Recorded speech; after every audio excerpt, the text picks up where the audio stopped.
And on today's episode of the Riderflex podcast, we have serial tech entrepreneur Aaron Houghton. Aaron started his first business at the age of 17 and went on to launch more than 10 tech startups. He really has an inspiring story, gives some great advice here for entrepreneurs and first-time executives. I think you'll enjoy the conversation. Thanks so much for tuning into the Riderflex podcast. Aaron Houghton on the Riderflex podcast today. Aaron, how you doing? Hey, Steve, I'm doing great. Thanks for having me. Thank you so much for joining me. We both got to shovel snow this morning here in Colorado, didn't we? Yeah, absolutely. Feet of snow. It's funny. I always get so excited about the big mountain snow forecast. And for some reason, I was so excited about this one because it said, multiple feet of snow. And then it says, in your front yard. And I'm like, oh, that's not as fun. Yeah.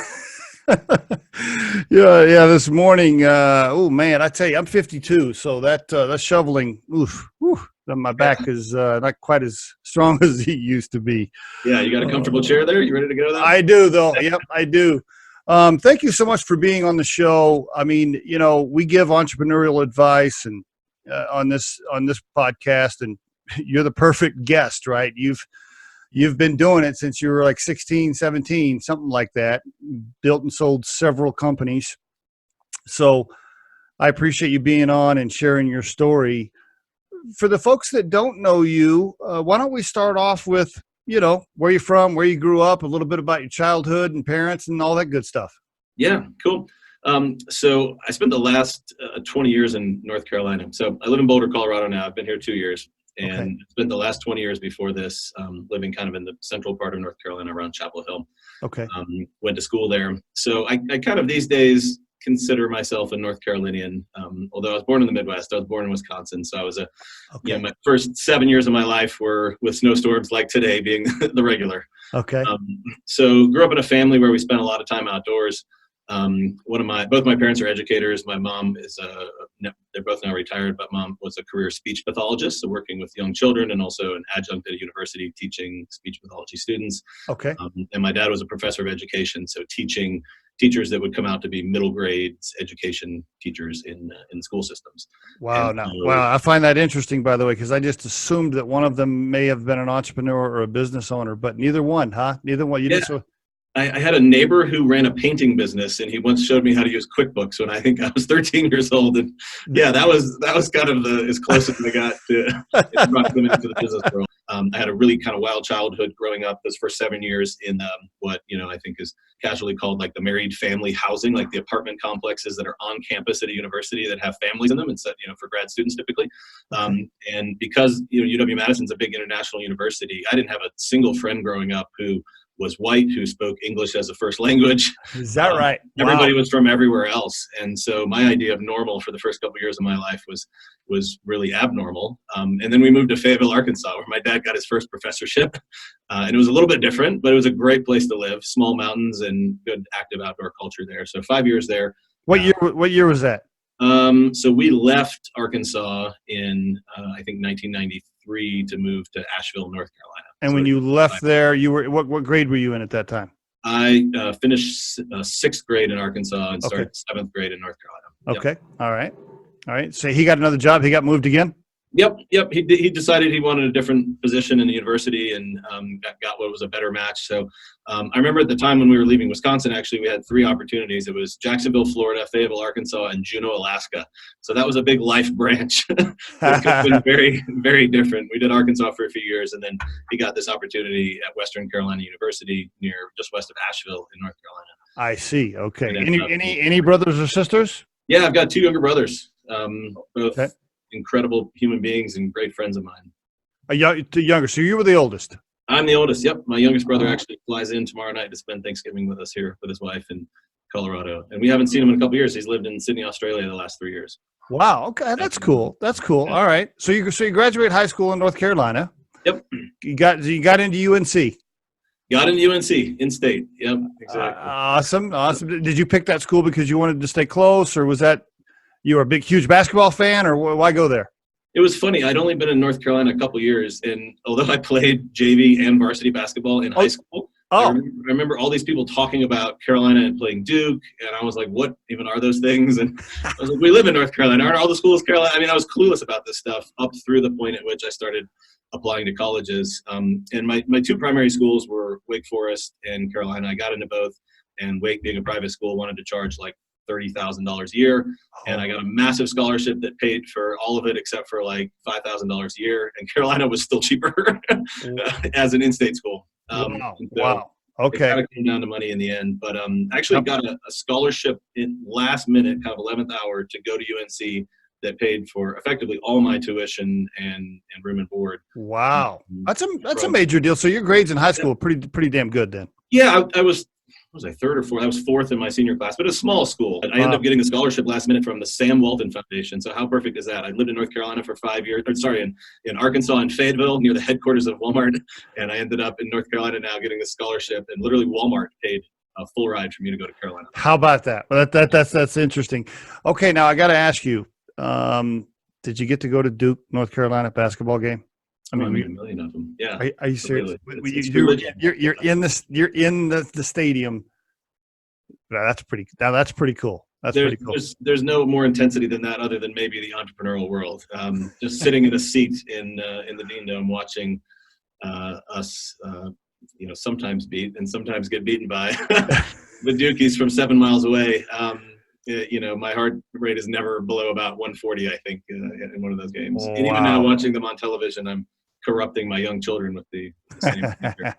I not to go too deep on that topic, but the how close the students are behind the players. I mean, the players, the bench is like right here. The students are almost leaning over the players to yell, like they're like right next to them. Yeah, exactly. Both the stadiums are super intense. I mean, Cameron over at Duke is the smaller one and the hotter one, right? I think it's kind of a part of their strategy to make it obscenely hot in there, and there's no way to cool the place off. So it's kind of like going to a hot yoga class for the athletes. Dean Dome's definitely a better place for any athlete to play. What a great experience. Now, all right, so you start going through college life. Do you have this entrepreneurial bug like super early? Are you like early on, even as a freshman, sophomore, you're like, I'm going to do my own thing. I'm never going to have a regular job. I'm going to start a business. Talk to me about how this happens.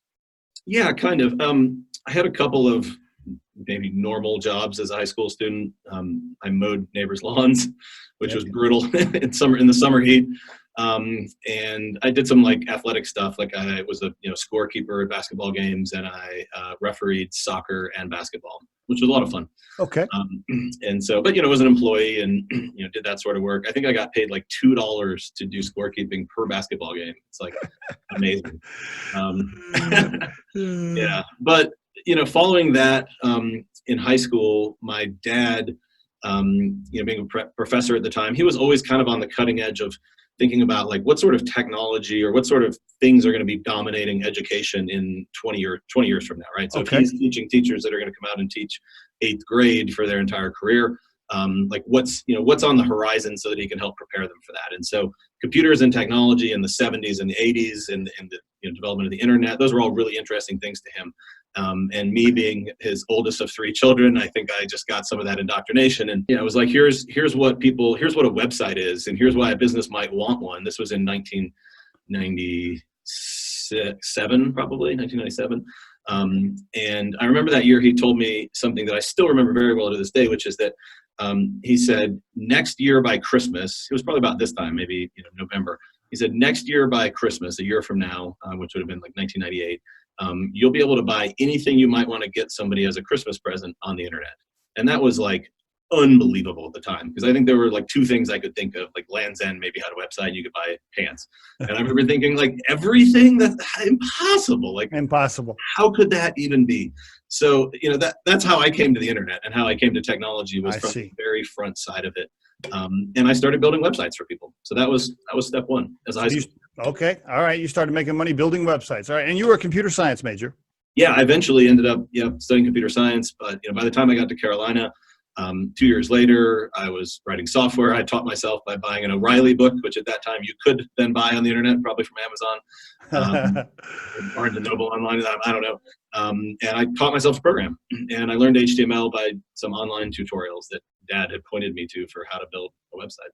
Okay. All right. So you're generating income while you're in school. You're already making money. Now, you didn't actually file like an LLC or that time. People were just paying you.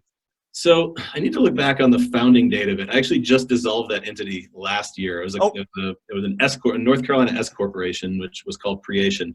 So it ran for a very long time. I need to go back and figure out when I founded it. I think it was 2000 or 2001. So I would have been a university student at the time. So I think the first year or two in like high school, I was doing it kind of under a DBA.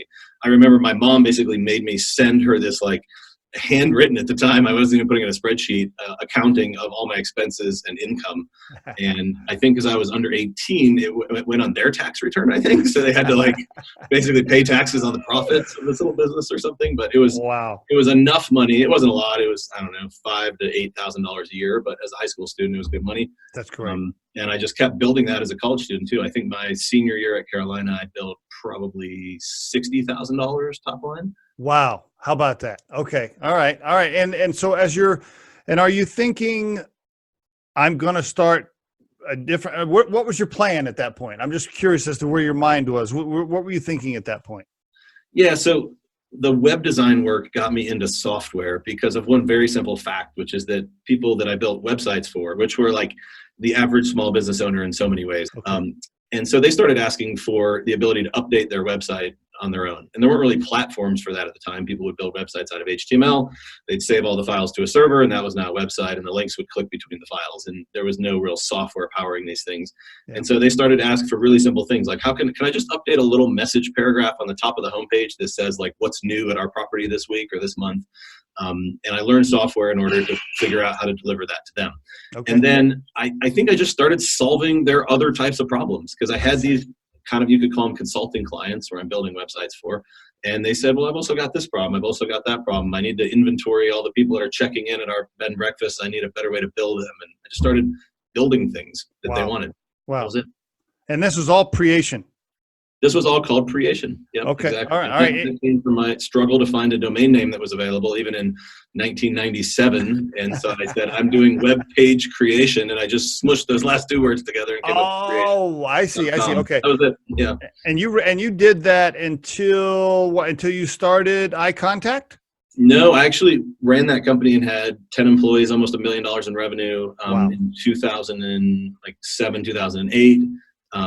And like a lot of services businesses, we got pretty crushed in the 08-09 recession. Okay. So I had started Eye Contact back in 2003. And so those were both running simultaneously. I actually found a couple days ago, cleaning out some paperwork in my basement, the split lease agreement where both Creation and Eye Contact were on the line for our lease with a division of Hitachi that we were subleasing from. Why did you do that? Why did you start Eye Contact at the same time? What was the strategy there? So I started a couple of software things. As a student, I had this thing that was, it was basically pulling down like the student database off of at any university and letting student body president candidates on campus like slice that data in interesting ways. So it's like a data analytics tool so they could figure out if I want to get more votes for my student body president campaign and I want like biology majors that are out of state, what dorm should I put flyers outside of? And they could literally slice the data and figure out those answers. What else? I built some K through 12 software for like that would automate things in K through 12 schools. So it did things like attendance and grading and quizzes and assignments through a website, kind of like a portal that all the students and parents logged into. Okay. It was absolutely evil. It would literally text message the parents if the student was more than 5 minutes late for class. So the parents could figure out.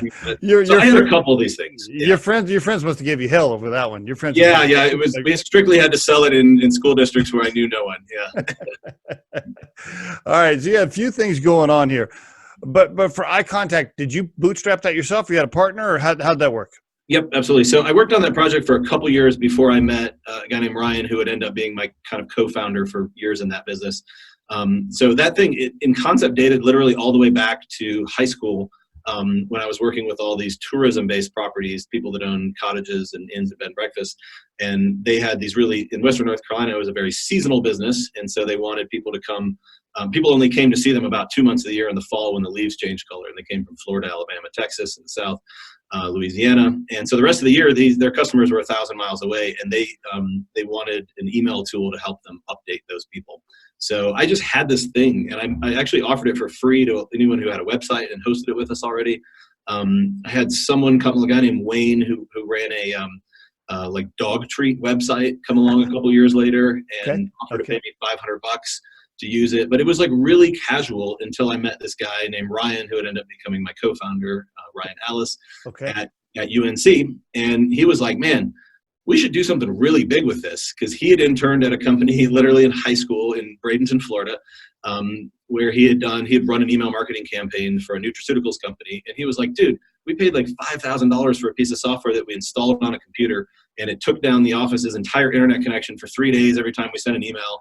And he's like, you're charging people like $500 a year for this thing, and it's seamless. It's on the web. It doesn't affect the computer. It's cheap. This is a way better model. He's like, let's go just find everyone else that was like me in this little like intern role that has to send out an email newsletter, and let's sell them this other product. And so that's how the real origin of what was called Eye Contact started. Before that, it was called the ever creatively named Creation List Blaster Pro. Yeah, that's what we called it until then. So then you and him, you're off to the races at that point then. Yeah, so that was 2002, the fall of 2002. Still hadn't raised any money, just totally bootstrapped it. No, in fact, we worked together really informally that first year. We didn't officially incorporate this new entity. We basically, the summer of 2003, and I think it was July 2nd, 2003, we incorporated, the company actually was called Broadwick Corporation, and the product was called IntelliContact in the beginning. Okay. IntelliContact Pro, I think the Pro name came over. got one win there. So we kind of worked together for almost a year, him doing some marketing work. He was a 30% commission only paid marketing consultant to the company for that first year. And, lo and behold, the thing started selling. And so once we got about a year in, we said, hey, man, let's make this official. We both became shareholders in this new entity, but we eventually renamed Eye Contact, but it was called IntelliContact at the time. Okay, very good. All right, very good. All right, so then you and your partner, you run it then for what, almost 10 years before you sold it? Is that, walk us towards the back end then? Yeah, so I think the sale date was like February 28th. It was 2012. Which is, gosh, a surprisingly long time ago at this point now. It's just it's hard to believe for me. But yeah, we ran it for 10 years together. We got it to, I think, about $3 million in revenue before we brought in any outside capital.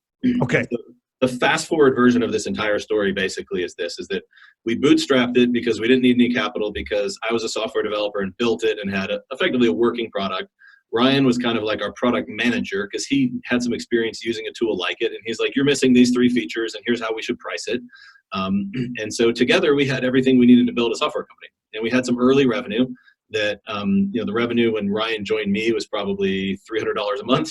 And then in the first year, we did $13,000 in revenue together. And that honestly was enough to pay for the servers, pay for a couple of desks and some office space, pay for our internet bandwidth. And we were a company. You're a company. And you got it all the way to 3 million, and then you decided to raise some capital. Yeah, we had a friend of ours in North Carolina, an incredible entrepreneur, a guy named Judd Bowman, who's had just multiple exits and raised tons of capital over his career. Sat down with Ryan for lunch one day, and Ryan came back to me and he's like, man, I just had this talk with Judd, and Judd's like, look, I know you guys don't want to raise capital, but since you're at $3 million growing at 200% annually, like you could raise capital really cost effectively right now if you wanted to. And so we said, yeah, let's give it a try. We raised $500,000, then we raised $5.5 million, then we raised some debt, about $15 million in kind of debt and mezz debt, and then later we did a Series B round for $40 million. And pretty much every one of those dollars went into one of two things. It went into advertising spend to bring us more customers, because we could spend about $300 and bring in a customer that paid us $2,800 over 4 years. So it was it was a money machine, and it was like, how fast can we crank the handle on it until we hit the top of the market? So we were always looking for like capacity issues, like when are we going to max out the market? 2008, 2009, we did it. Our little company was the 8th largest B2B advertiser on the internet in the world. So in B2B, we outspent Nortel, Cisco, IBM, and Microsoft. Wow. And that's because we figured out this equation and we just pumped capital into it. And the second thing it went to is software developers.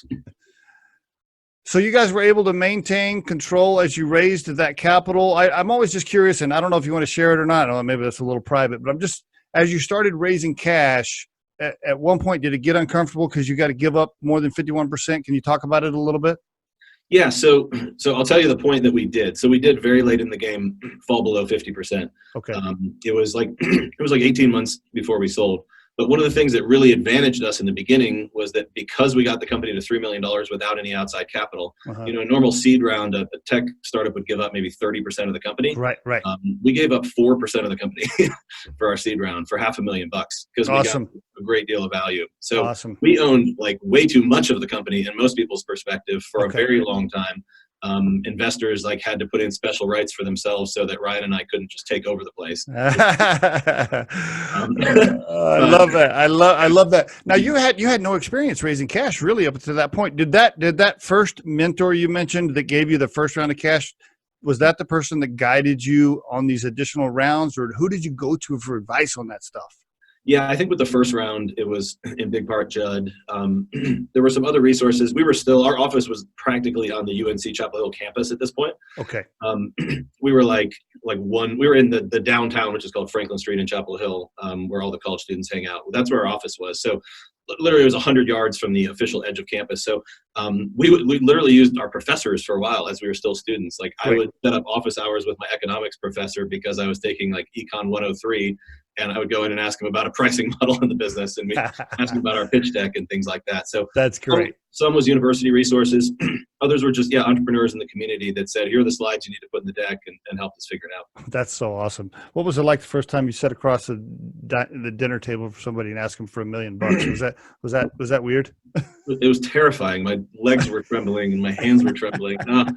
I remember some of the first meetings, and the first guys that gave us money made a very, very clear point with us that this guy named Dave, he said, his son, he said, my son is older than you guys, and I would never give my son $1 million. He ended up taking $500,000, and then a second tranche was a $500,000 again later. He said, and literally, like, as we were papering this deal, he was like, I need to put provisions in here to make sure that you guys like don't call me from St. Lucia tomorrow with my $1 million. Like we were just so young. I was so great. How old were you when you sold it? I was 2 weeks before my 31st birthday, so I was 30. Man, let's just let that sink in for a minute. That is a major accomplishment. I mean, congratulations. And now, when you sold it, were you looking to sell? Were you planning to sell, or somebody just tapped you on the shoulder and said, "We want to make you an offer"? And you looked at your partner and said, "Hey, man, how'd that go?" Yeah, at that point we had been in it. It felt like forever. Like think about it. I'm 30 years old and I've spent over 10 years on something. Yep. So it's a third of my total life. Yeah. And 100% of my professional life. Like I'd literally been a high school student and before, a child before that. So it felt like a lot of time. And we also now had this cap table full of investors, right? We had $65 million of equity investors sitting on the cap table. And those guys are starting to want their money back. So it was a good time. Yeah, yes and no. So our Series A guys actually sold their basis out in the Series B round. So they were playing with house money at that point. Okay. And our Series B guys, when we sold, had only been in 18 months. And they're more to a 3 to 5 year time horizon guys. So we certainly weren't getting any pressure to do a deal. But Ryan and I were feeling a lot of pressure that, like 99.9% of our net worths were tied up in this private company. Ooh, right. To us at that point, as like 20-year-olds and me at 30, like, what really was going to be the difference between, $10 million and $15 million to us? Like those are both life-changing numbers. Yeah. So I at least was feeling the fear of just like, how much do we want to keep pressing on the gas pedal when the downside is zero? Do we want to go for $1 billion? Like that just seems foolish when maybe we get cashed out with 10 million each now. Gotcha. So we had actually had a bunch of companies approach us. The answer to your question is we'd had offers in the early days at $5 million, all private company stock we'd have to take, but $5 million. We had offers at 25, offers at 60, a huge West Coast brand name company that everybody knows that has a very boisterous, well-known CEO tried to buy us twice in 2009 and 2010 at 95 million and 85 million.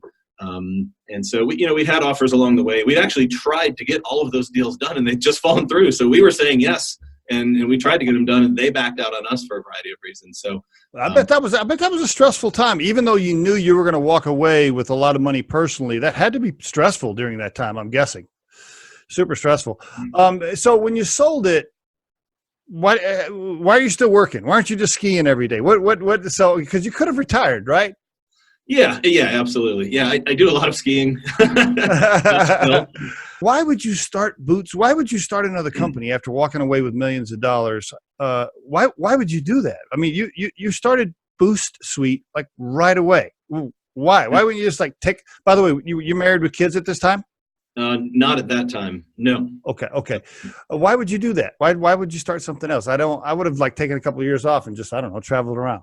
Yeah, no, exactly. So, I mean, part of it was I was bored before we sold Eye Contact, and I had, for those last 18 months after our Series B round, the 40 million round, I moved into just chairman of the board of directors role. Okay, Didn't all have right. an operational role. Okay, I'm bored. I start a company. I It see. wasn't public, but we had started it. We're building software. Okay, And we launched, again, a couple months after the sale, and I had a couple people I wanted to bring over, and so a couple people, pulled the ripcord and jumped out of the public company that acquired us and took the exit packages and came over and joined me later. And so Okay. like there was just some timing for all that stuff to come together. But I was obsessed with two things. Like, admittedly, there was some ego in there that I had a co-founder in my most successful business.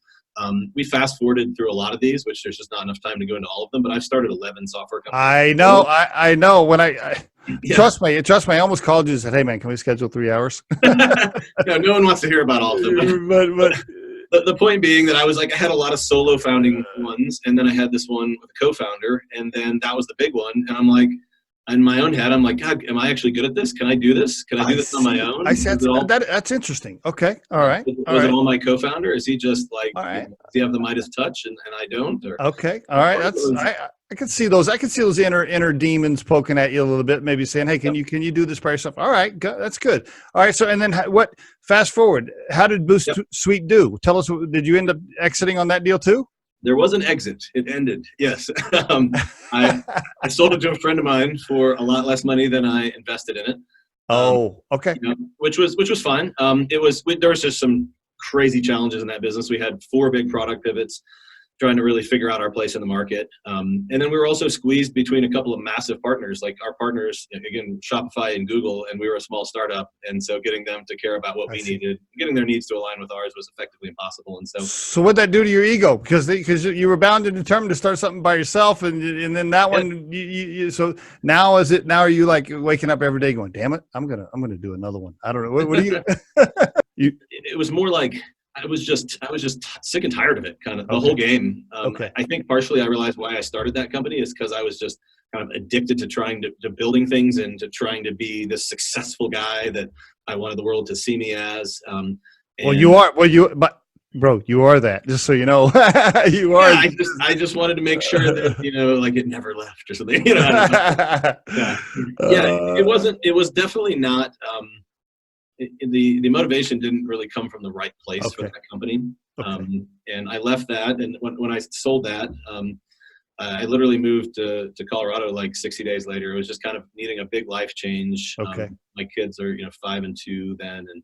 And I was like, I was still spending a good amount of time with them. Like I wasn't in the office 80 hours a week or 100 hours a week, like the early startup days. Mm-hmm. But I was just like, man, these are great years in my life. I want to spend more time with them. Great. And I just feel beat up. Like I just feel beat up and washed out entirely. Well, that rolls right into the book that you're writing, right? Because, being an entrepreneur, being a CEO, for the listeners that haven't done it, it will beat the hell out of you physically, emotionally. I mean, it is super ass hard. It's harder than me and you could really even describe on this podcast until you've lived it. Mm-hmm. Even if you're as successful as you've been and you exited several companies and you've made a lot of money, the emotion internally and emotionally, I'm sure it's wore you out, and there's some scars in there, probably some deep ones. A lot of walking around in your living room at 3:30 at night in a sweat and in a panic, right? Yeah, my lowest point was actually about 2 years after selling Eye Contact while running Boost Suite, when things were still actually going pretty good in the Boost Suite business, and like the writing wasn't on the wall of the challenges we would ultimately have. I found myself just completely overtaken with anxiety, probably mild depression, but it still hurt, it sucked, felt terrible. I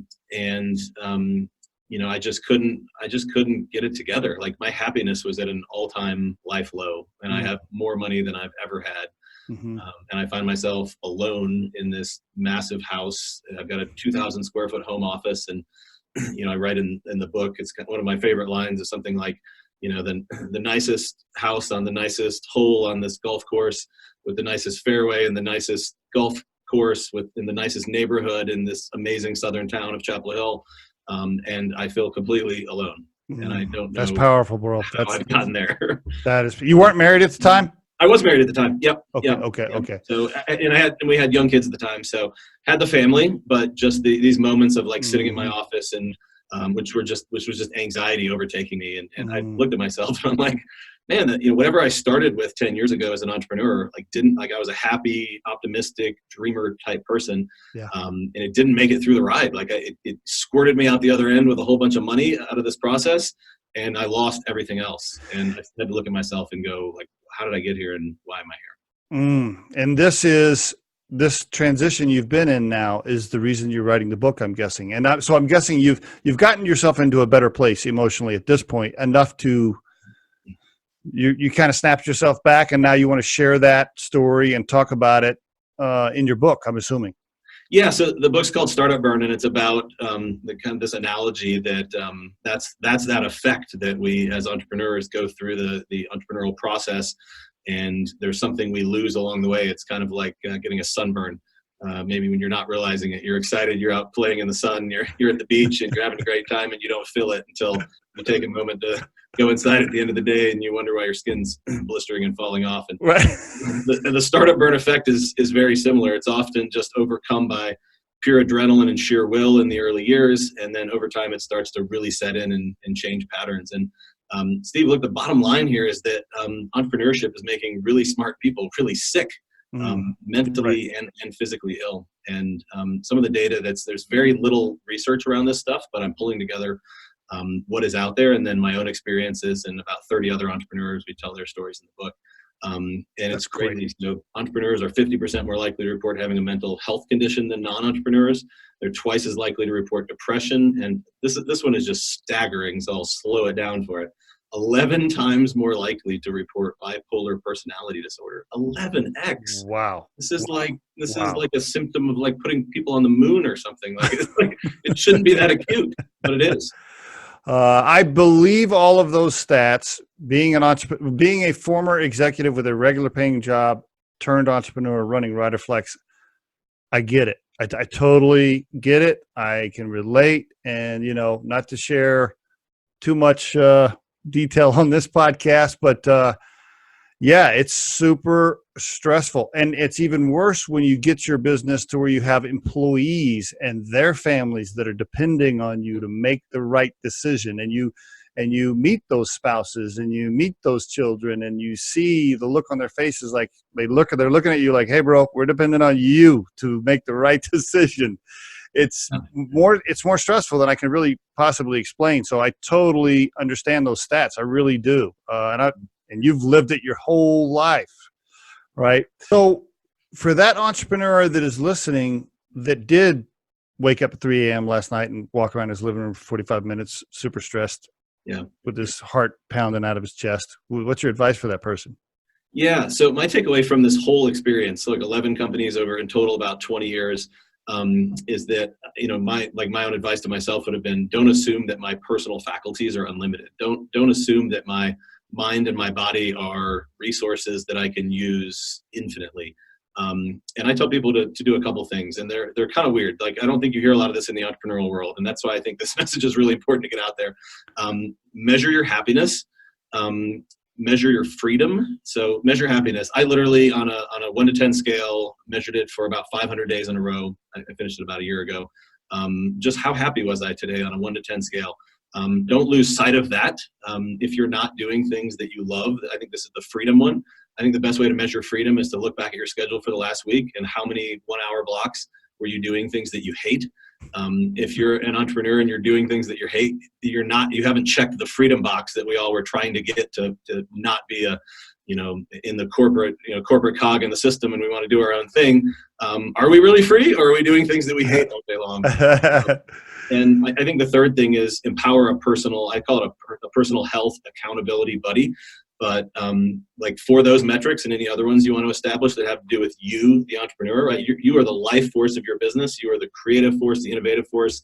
No one else is bringing the energy you're bringing to the idea. Like you're going to change the world because of you. And so you've got to manage yourself as a key asset to the outcome of this business, as well as just what you want to be left with after your experience, whether you succeed or not on the business side. And so I always like to tell people, find somebody in your life. It could be your spouse, it could be a family member, and share those KPIs that you've developed for yourself around happiness, around freedom, whatever else. Mood, I think, is maybe a third very important one. Did you feel manic today? Did you feel a little depressed today? I think those are both bad. 10 out of 10 manic, so excited, super raging, working on things in the business, is going to lead to a depressive cycle, right? In even very healthy and smart people, when you do it enough. So I actually tell people to limit the highs as well a little bit, try and pull it a little bit more towards the center, and report those metrics to an accountability buddy. Could even be an investor if you can be that open with them, but it's probably someone in your personal life that you can share these things with. The book's also, not just for entrepreneurs, but being a CEO is also a very lonely place and very, very stressful. Yeah, absolutely. For those that have never experienced that as well. Let me ask when's the book going to be out, by the way? Probably mid 2020. That's the goal. Mid 2020. Okay. Yeah. All right. And so let me ask a couple more questions. For entrepreneurs listening, want to be entrepreneurs, they have an idea, they got a buddy, even maybe they got a partner, they want to start something.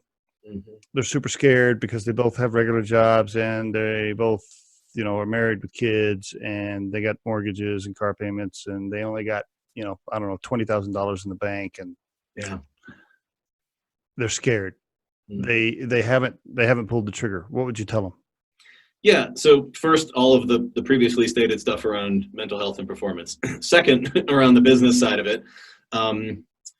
I think one of the biggest mistakes I see people make these days, and I happen to do this right purely out of necessity. So it's not that I got it right and everyone else gets it wrong. I think there's a big pop culture thing around entrepreneurship where like you need to go apply to like Techstars Accelerator, or you need to go on Shark Tank. And in order to do that, you've got to just go like all in. And then within like the 10 weeks that you're in an accelerator, it will be determined whether this thing is a big success or not, right? And you'll have an easy answer. And that leads people, whether they go that path or not, to go, all right, we're going to, mortgage the house, quit our jobs, and in like 10 weeks, we'll have an answer before we run out of cash. And then we can go back to doing whatever or something like that, right? We can pull the ripcord and safely land. The reality of this thing is like, it's like 36 months to 5 years before you learn much of anything. Yeah. And so what I like to tell people is just figure out how to make it 5 years. So if there's a way to quit your job and make it 5 years, that's fine. But for most people, it probably means don't quit your job and work on things on the side. Build product, find customers, test things out, make sure you've got, agreements so that you own what you're doing. That can be a problem when you work for, let's say, a big company and you're doing something, like if you're a software developer and you're building software in your side gig, just make sure that's clear. Yep. You might pay an attorney $500 to figure that out for you, but there's clear, easy ways to do that. And build it really slowly until you figure out you actually have something. It's easy to tell when you actually have a business. You've got revenue, people are beating down your doors trying to get your product, and you're having issues of scale. I can't deliver it fast enough, or customers need these 5 other features and they've told me exactly what they are and I just need to deliver them. I don't have enough software developers. That's when you have a business, and go all in at that point. But until then, don't go all in. I like that. That's great advice. And by the way, for the listeners, I just want to emphasize the point. This is not like a movie where, you're going to start this thing and in 12 months, you're going to sell it for $1 billion. It just doesn't go that way. I mean, the chances of that happening are so tiny, right? Numbers are already really bad, right? For any type of positive exit, they're already very, very, very low. I think, I know this is real data, but people joke that the average entrepreneur makes less than minimum wage. Yeah, exactly. Don't go into it with these super high expectations. And be able to survive the failure case is probably another one, right? Be able to survive. Yep. Yeah. Like because of that, don't try not to mortgage the entire house. Try not to put everything on the line. Bankruptcy is an option. It's fine. It doesn't kill people, but it's not fun. But just figure out ways that like failure actually leads you to something interesting. It might lead you into the great next corporate position that you wanted because you were in an interesting space and you were a thought leader along the way. even though the business doesn't work, you land safely in your next career or whatever it is. Like, think through those plan Bs, because that plan B is way more likely than plan A. Let's be honest. So you're writing the book. Are you an investor in some companies? Are you on the board of a few things, or are you thinking about starting something else? Yeah, so I've been doing a lot of advising and a little bit of investing, mostly in and around software companies the last couple of years, and mostly B2B software, some of it MarTech stuff still, but some of it consumer. Very, very little really. And I made the decision about 6 months ago that I would pull back all of my advising and investing only to things that align with my current mental health, happiness, and performance of entrepreneurs. And so I've got one software investment right now, which is in an app that's actually based in Boulder called Houghton Adventures, that connects people to do things in the outdoors. It's great for mental health. It brings people together in a world where community is so lacking. And so to me, it checks a lot of those boxes. And so it just happens to be software, but it aligns with the passion. That's where it is for now. Well, I know this really cool growing recruiting firm called Riderflex that is looking for somebody like Aaron to just come in and take over and just explode us and sell for $1 billion. So we can talk about that offline. I'll be by after the holidays. Just two more final questions. I know we're almost out of time. Got a few minutes here. If you could call your 18-year-old self and tell him anything, would you give that young man any advice to do anything differently at all? Yeah, I mean, look, I made this mistake that you've heard me talk about a couple times here, so I'll just go back to it again, which is I would tell myself, quantify your mental and physical health and track how it changes over time. I just got blindsided by this whole thing, Steve. I don't know how I did it. Like, thought I was a pretty smart guy coming into it, and I was just good at a couple things in software and could talk to customers. I could then, basically whip myself as much as possible to deliver the business outcomes that I wanted, with no downside. I just didn't value my mind and my body as things that I would eventually live with. I'm really glad that your book is touching on these things about the stress of being an entrepreneur. If I could share, I just want to share this personal story on this side of the mental health part of it. At the age of 50, I had started Riderflex when I was 49. And at the age of 50, I started going up into the mountains camping by myself on solo trips, where I would go up for 2 or 3 nights, just all alone, and just do a lot of meditation, a lot of thinking. And man, you're so right, Aaron. I mean, if you can find a place to be emotionally and mentally healthy, it will change your life. It will truly just change how you feel in so many ways. And so whatever it is you need to do as an entrepreneur, maybe you don't go to the mountains, go camping by yourself, but whatever that thing is, I highly encourage people to find it, because it's so important for your internal happiness, I think. Yeah, I totally agree. Let's see if we can give people a couple of things. Like, I like to think about, so those, like, that's a great idea of something to do when you're having like a symptom, right? It's like a solution to a problem. I like to think about like triggers for people that if they're running companies now or they're executives, and like, how do you know when you're suffering? So, I mean, a couple examples right off the top of my mind that are real tangible is if you're not sleeping well, like if you can't go to sleep and fall asleep within like 15 minutes, because your mind's racing with thinking about the day or business or challenges or whatever's going on in your life. Alcohol use, drug use, really, really big and kind of under discussed, right? I mean, it's very easy as an entrepreneur to go to a startup social every night of the week and have 4 or 5 drinks and call it being social. But if you need that to go to sleep, or if you need that to calm your mind, those are huge crutches, and it means that you're failing somewhere else that most of us have failed in. You're right. It's fine. So go work on that with things like meditation, like you talked about.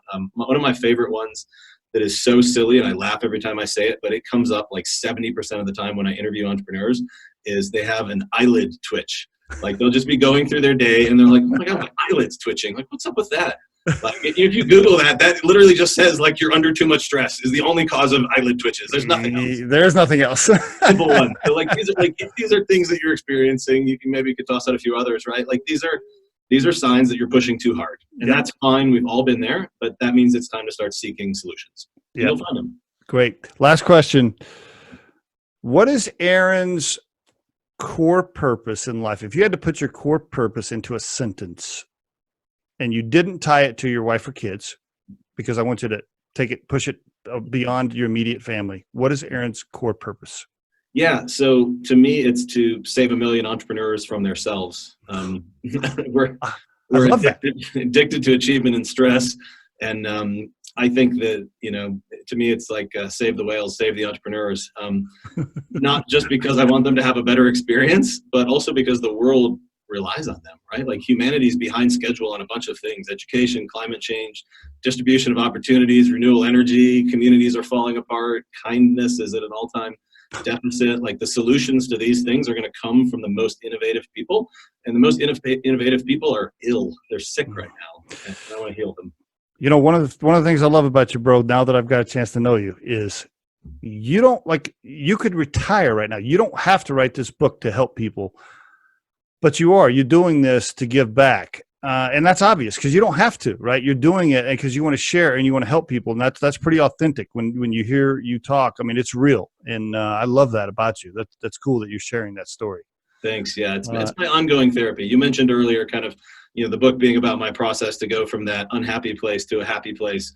I am much happier than I was back then, but to me, this is an ongoing journey. And the book is really documenting like the places I've gone to try and find answers. And there's some crazy stories from standing at 5 a.m. in fields in Boulder, exchanging rocks with middle-aged women that I don't know, to all sorts of amazing experiences. And some of them have helped. And I share that in the story.